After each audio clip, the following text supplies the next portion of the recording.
Clara Daniels estava acostumada ao ceticismo.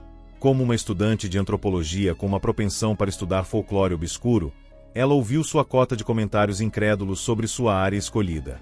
Seus professores frequentemente descartavam seus interesses como bobagens romantizadas, e seus colegas se apegavam a tópicos mais práticos. Mas quando ela tropeçou em uma menção enigmática do Poço Carmesim de Redfield em um diário antigo, ela sabia que tinha que ver por si mesma. Redfield era a definição de remoto. A pequena vila ficava aninhada em um vale cercado por florestas densas, suas ruas de paralelepípedos serpenteando como veias através de aglomerados de chalés antigos. A chegada de Clara atraiu olhares dos moradores locais, seus olhos cautelosos a seguindo enquanto ela se registrava na pousada solitária. O ar estava pesado de desconfiança, e os moradores falavam em tons baixos, como se tivessem medo de perturbar algo invisível. Seu quarto era modesto, mas confortável. A vista da pequena janela revelou a praça da vila, dominada pelo poço no centro. Desgastada e coberta de era rasteira, a estrutura de pedra exalava uma presença assustadora. Clara sentiu uma atração estranha por ela, embora não conseguisse explicar o porquê.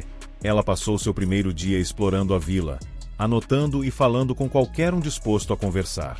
A maioria dos moradores evitou suas perguntas sobre o poço, seus rostos se contraindo com sua menção.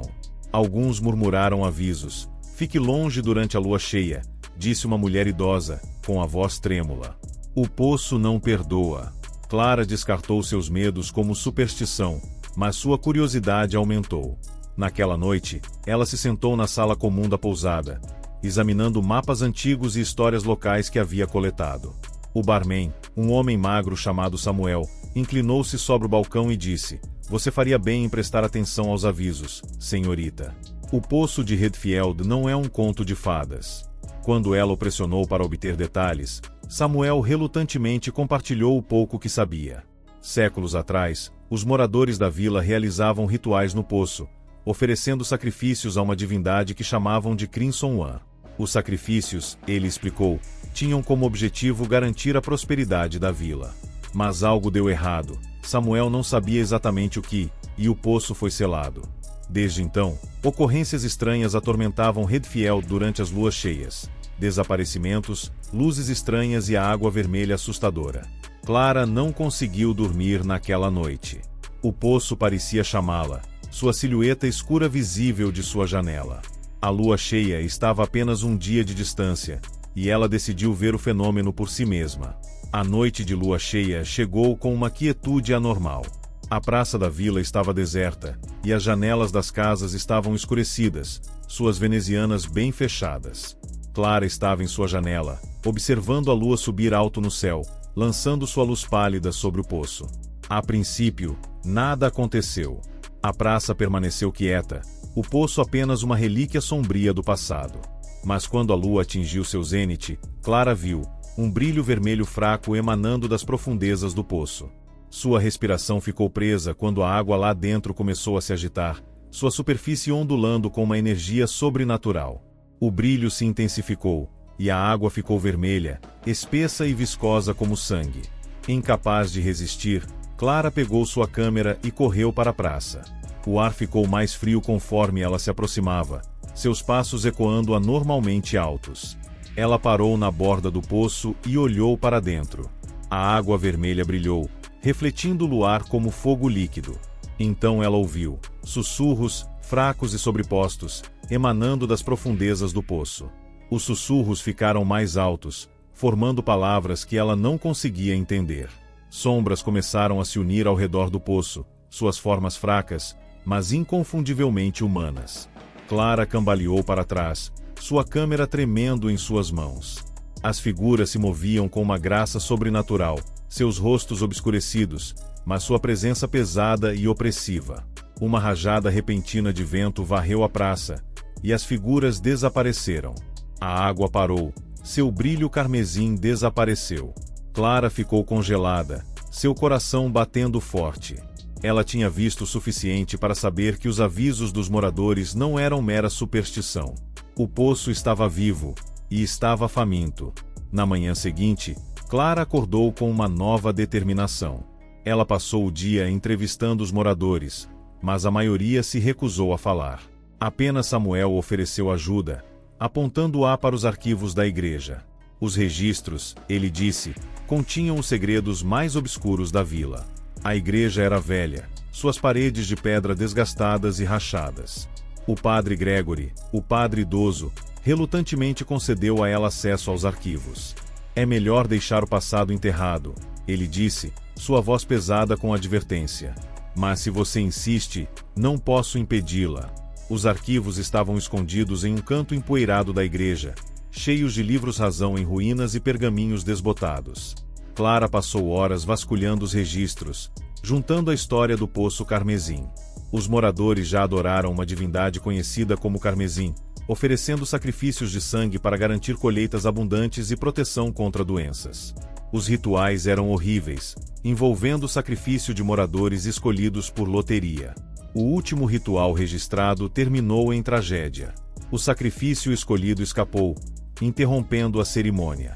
Os aldeões, em seu desespero, selaram o poço, esperando conter a ira da divindade. Mas o ritual incompleto deixou a maldição sem solução. O poço se tornou um portal, suas águas contaminadas com o sangue daqueles que foram sacrificados. As mãos de Clara tremeram enquanto ela lia a entrada final. O carmesim se agita. O selo enfraquece. Se o ritual não for concluído, a vila cairá. Naquela noite, a vila foi lançada no caos. Um menino havia desaparecido, sua cama encontrada vazia e sua janela aberta. Os aldeões se reuniram na praça, seu medo palpável. Clara observou das sombras, seu coração afundando ao perceber que o poder do poço estava crescendo. Samuel se aproximou dela, seu rosto sombrio. Isso já aconteceu antes, ele disse. O poço pega o que quer. Ele não vai parar até que o ritual seja concluído. A mente de Clara correu.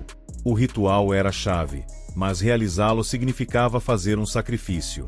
Ela não podia pedir aos aldeões que revivessem os horrores do passado. A responsabilidade era dela. Ela passou o dia seguinte se preparando.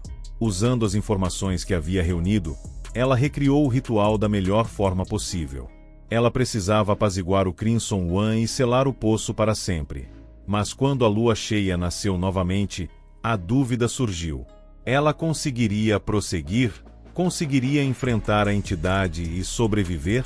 Os aldeões observavam de suas janelas enquanto Clara se aproximava do poço, com as mãos tremendo. Ela carregava uma lâmina cerimonial, sua lâmina brilhando ao luar. O poço começou a brilhar mais uma vez, suas águas agitadas com antecipação. Os sussurros retornaram, mais altos e mais insistentes. Clara estava na beira do poço, a lâmina pesada em sua mão. As sombras emergiram novamente, suas formas mais definidas. Elas a cercaram, seus sussurros a incitando a seguir em frente. O sangue, eles disseram. O sangue o selará. O coração de Clara batia forte quando ela levantou a lâmina. O ritual exigia um sacrifício, mas ela não conseguia machucar outra pessoa. Em vez disso, ela pressionou a lâmina contra sua própria palma, desenhando uma linha de sangue. As gotas vermelhas caíram no poço, fundindo-se com a água brilhante abaixo. A reação foi imediata. A água rugiu, uma coluna de luz irrompendo do poço. As sombras gritaram, suas formas se desintegrando enquanto a luz as consumia. Clara sentiu uma dor lancinante no peito, como se o poço estivesse sugando sua própria força vital. Mas ela se manteve firme, recitando o encantamento que havia encontrado nos arquivos. A luz ficou mais brilhante, os sussurros desaparecendo no silêncio. Quando o brilho finalmente diminuiu, o poço estava parado. A água vermelha havia desaparecido, substituída por uma superfície calma e clara. Clara caiu no chão, suas forças esgotadas. Os aldeões emergiram cautelosamente, seus rostos cheios de admiração e alívio. Samuel ajudou Clara a se levantar, seus olhos marejados de gratidão. Você conseguiu, ele disse. Você nos salvou. Mas Clara não sentiu triunfo algum. Ela tinha visto as profundezas do poço, sentiu a fome do Crimson One. O ritual o havia selado, mas ela sabia que a maldição não tinha desaparecido, apenas adormecida. O poder do poço permanecia, um lembrete do passado sombrio da vila. Quando Clara deixou Redfield, os aldeões começaram a reconstruir. Mas no fundo de sua mente, ela não conseguia se livrar da sensação de que o poço a observava, esperando que o selo enfraquecesse mais uma vez.